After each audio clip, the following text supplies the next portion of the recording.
Hello everyone, Tiniestofchibis here, and we are back with Twisted Wonderland. Again, we are doing the archive for the masquerade event because we did not make it in time. So, 16, 17, 18, 19, 20. If there is a 20. Then who was it?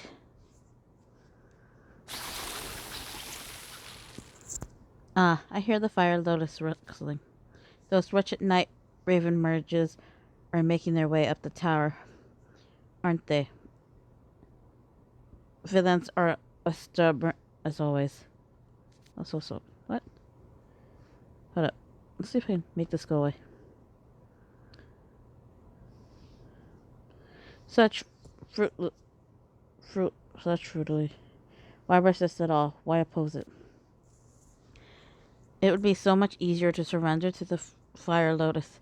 These flowers are going to expunge the sins of magic altogether. Then no one will have to suffer as I have. We will all be freed from that cold, dark despair.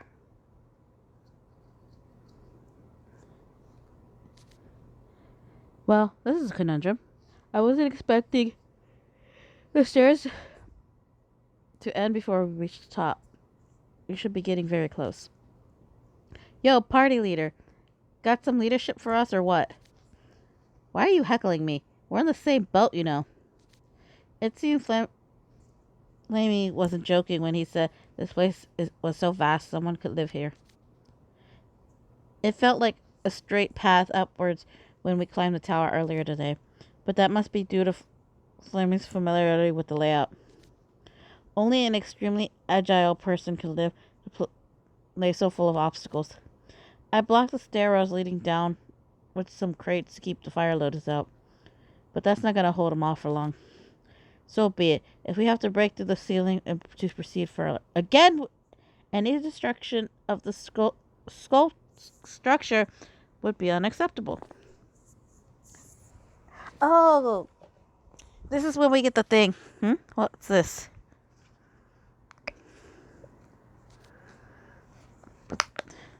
That Gora we saw on the top of the roof earlier. Why is it down here now? Could it be a different one that happens to be identical? No, I assure you, this is the exact same gargoyle. See how the wings have a 10-degree difference in their angles and the tasteful centimeter scratch on its head? It's unmistakable to me. Those are such trivial details. It's a little off-putting that you had them memorized. Wow, this must be what otakus look like from an outside perspective. Why give me such dubious looks? I find it strange that neither of you notice these details. Look at how expressive it is. It's most distinctive. Such a fascinating piece. I could study it for ages. Wow, hardly anybody gives us that kind of respect. Talk about an ego boost. What was that? As though this is not the time to goof around in that falsetto voice. I would never do such a thing, you know it. How about you stop goofing off instead? Huh? I didn't say anything. Then who was it? Malleus? No. Then was it?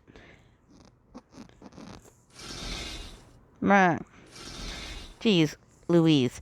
One stretch ain't gonna cut it with how stiff my back is. I've been sitting still for ages. What's a guy gotta do to get a back rub around here? Mine's as hard as a rock.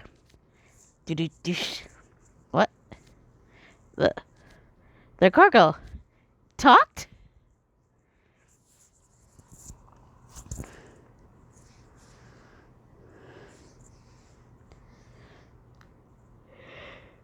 Feeling of deja vu. Actually, well, after this, the gargoyle talked? Sure, I talk. I'm a gargoyle at Noble Mill College and Arcane Academy. I've been watching over the school in Faro City from the bell tower for eons now. Wait, so you're like the talking paintings at Night Raven College? I knew I wasn't just seeing things when I saw the gargoyle move earlier today.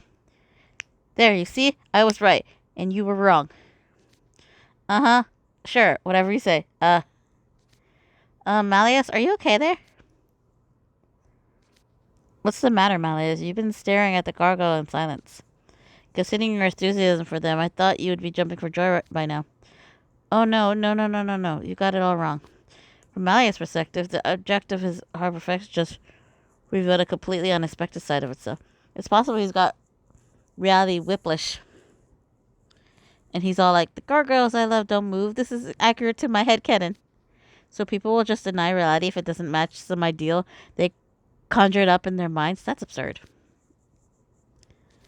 His silence does give an ominous feeling of deja vu. Is he gonna let out another angry burst of magic?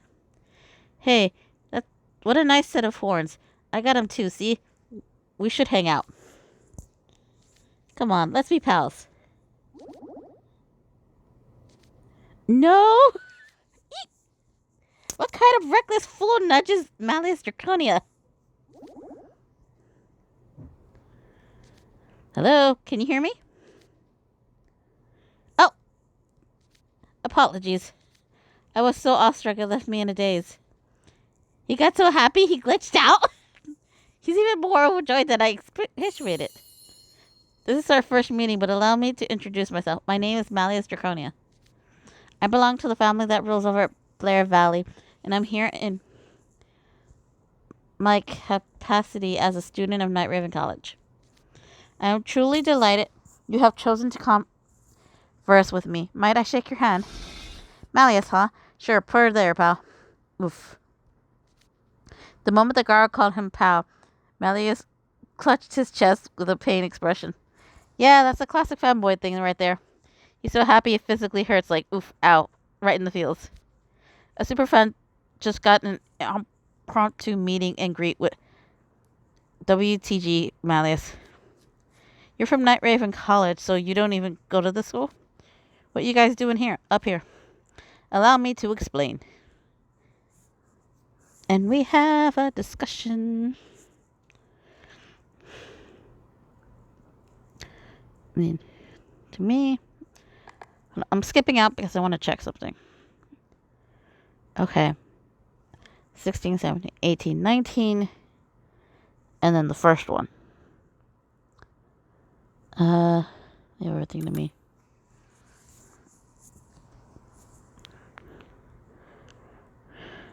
Nobel College interior. Boy, if it ain't a thing and a half. I mean, I knew there were fire lotuses squirming all over the feral city. Us gargoyles were sleeping near the bell when suddenly a bunch of red flowers popped up and attacked. I was the only one to get away, so I came here to hide. But man, you're telling me Rolo's behind it all?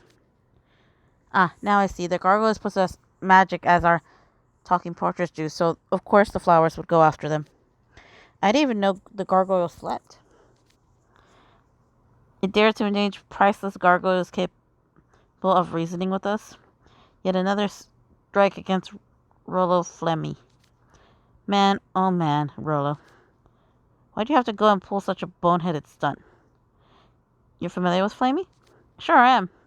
I've seen a lot of student council presidents in my day, and he's a delight as they come.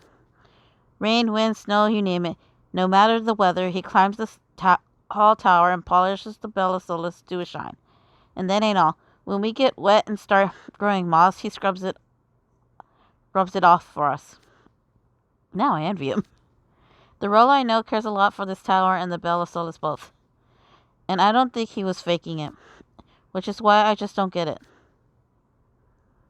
Regardless of his reasons, his actions are inexcusable. We are here to ring the bell of solace, eradicate the fire lotuses, and put a stop to Flamey's plans. Gargoyle, you mentioned you fled here from the top floor. Then I trust there's some kind of passage around that goes there. I would greatly appreciate it if you could tell us how to reach the bell of solace from here. Yeah, okay. I'll let you guys in on a big secret. Oh, do tell. Word is that long ago, the righteous judge and the bell ringer studied together in this very tower. There's a secret passage that was only known to those guys in the gargoyles, and we passed its location over the years. Here, I'll show you where it is. Are you sure you wish to part with such an store of valuable secrets unconditionally? Hey, I don't mind. The righteous judge and the bell ringer would have done the same in a heartbeat. Besides, you guys are stopping Rolo is probably the best thing for him right now. Now come this way. Wowza, that's a lot of fire lotuses. They got through the barricade. If they suck up my magic, I'll just be a regular old stationary gargoyle. Help me out here, would you? But of course, gargoyle, leave everything to me. There'll be nothing but a speck of dust when I'm done with these flowers. Seriously, don't do that. Oh no, Malleus is fanboying too close to the sun. He could pop off at any moment. Let's get rid of these fire lotuses quickly and more to the point with minimal collateral damage before he blows up the whole bell tower. And then there would be a fight. Here's your way up. You guys are something else. You sent those flowers packing like nobody's business. Such a small gesture is hardly worthy of gratitude. At this point, we are less afraid of the flowers and more afraid of Malleus blowing up the tower. Well, here's your way up. Have a look at the ceiling. The ceiling? Ah, the wood grain is slightly misaligned. There's a hatch here. I wouldn't have even noticed it if you hadn't pointed it out. Seems like a lot of effort for nothing, if you ask me. Why even hide the passage? Did they have a monster locked up top or something? I'll open the hatch, and you guys can use the race to reach it. The top floor is right above here. Now get a hopping in. Yeep. Fire lotuses. Were they hiding behind the crates? Oh, crud. I'm getting dizzy. Magic being drained. They've even got into his mouth. They're clinging so hard I can't get them off. Indeed, the roots are digging deep into the cracks of his stony body. I don't want to be a regular gargoyle. Hold on, I'll blast every flower on you. Dude, are you seriously about to blast the gargoyle with your OP magic? If it's been in this school for ages, that means it's made of the same old rock as the bell tower. Any direct spell damage will blast it to bits. But it's getting worse. Guys, forget about me. Just go ring the bell. Don't give up, Garl. Keep your wits about you. We're getting the fire lows off. Just have patience. Nah, that's cool. Just stop Rolo. I'm just a hunk of rock. But you guys are made of way stronger stuff. Take care of Rolo, okay? Nah, fuck.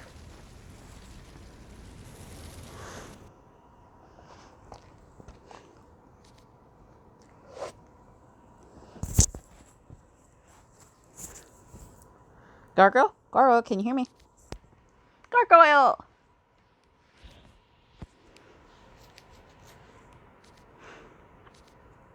He isn't budging. With his magic iron, he reverted to an ordinary gargoyle. Since he runs on magic, losing even a little bit of power was probably fatal for him. The gargoyle wore Flameman to the very last, even though Flameman was responsible for what happened to him. Malleus, you gonna be okay? About the gargoyle, if we stopped the moving after the flower stopped its magic, then I think the whole reason it couldn't move at all was because of its regular exposure to the Bell of Solace. So I know it sucks to just leave him here, but I know. All we can do now is move on and ring the Bell of Solace. That's what you were trying to say, yes? Yep. Wait for us, Gargoyle. We shan't be long. We'll ring the bell and restore you and the rest of your brethren to normal.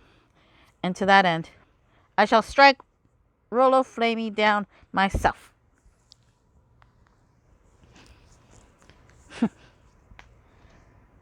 I'm just thinking. Pay our respects.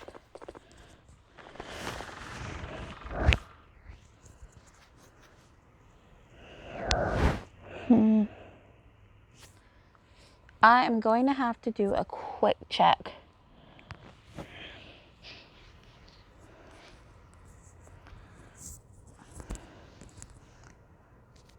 Here we are.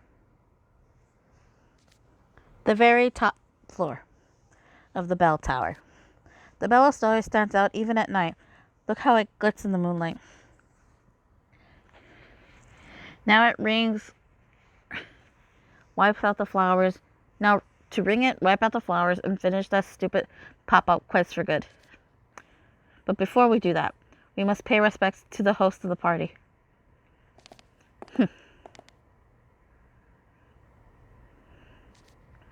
At long last, you've arrived. The greater of villains, the more they insist on riding around. Deplorable. So you finally reveal yourself to Rollo. You guys hear that? The biggest villain of all is spreading a bunch of diluted nonsense. This is a fine night, Flamey. Is our presence not wanted? I was certain it was an innocent mistake on your part when you plunged us underground. You certainly weren't invited, but I don't mind you here. I'll show hospitality to even my rudest guests. Take this up because I don't need this one in my ear. The fire lotus have finally creeped all the way to the top. They must have been following our magical presence. It's genuinely hilarious watching you flee and cower from the fire lotuses. Why do you fear such a beautiful blooms? Is your magic that precious to you? Would you please not ask questions with such obvious answers? It's a waste of all our time. We have each coveted our magic individually. It's an asset in other words, would anyone be happy to lose an asset? Magic, an asset? Oh, you couldn't be more wrong.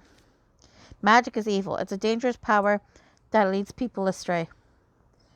Have you any idea how awful it is that you let yourselves be tempted by it, that you rely on it, even revel in it?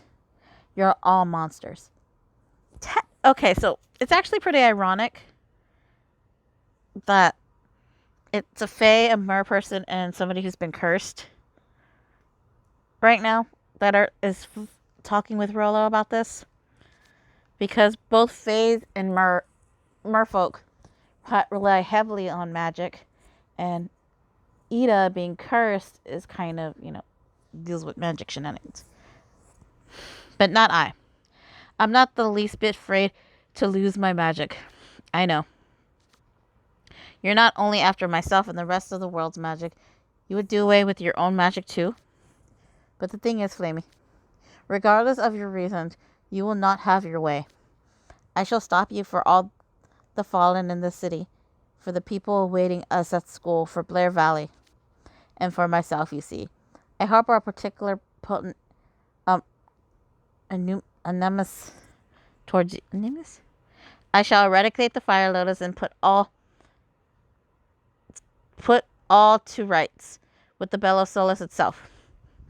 It doesn't matter if the three of you are Night Raven College house wardens. I have nothing to fear from a few exhausted mages who have already depleted their reserves. Come face me. I shall offer you up to grow the most beautiful of fire lotuses. And then it would be another battle. But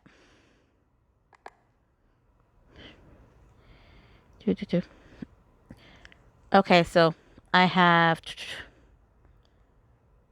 how many more chapters? 18?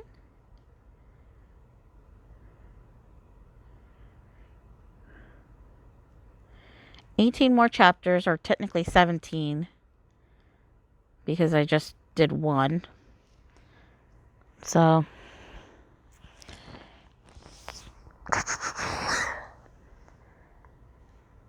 5, 10, 15. The next. Anyway, I'm going to end this episode here. And if I'm right, the last 2, I can do another 5. Which would have 16, which.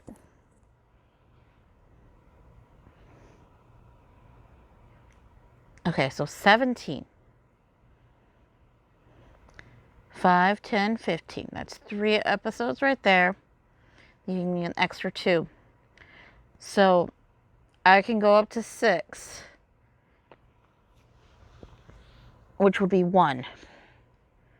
And then the last would be 12. And then 18. Okay, so that's what we're going to do. I had to do math because math is math. So this is a short episode, but that's fine.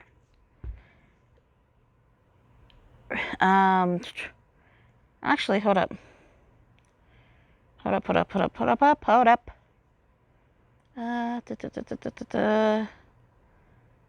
My hand. It's breaking character. Where are we?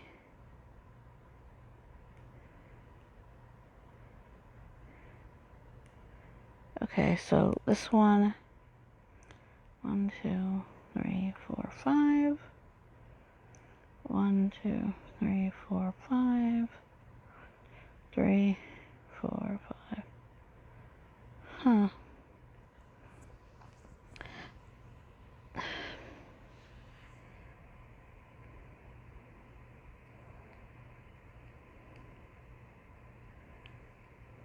Sorry, I'm trying to... Okay. So, oddly enough, it doesn't have the name of the thing.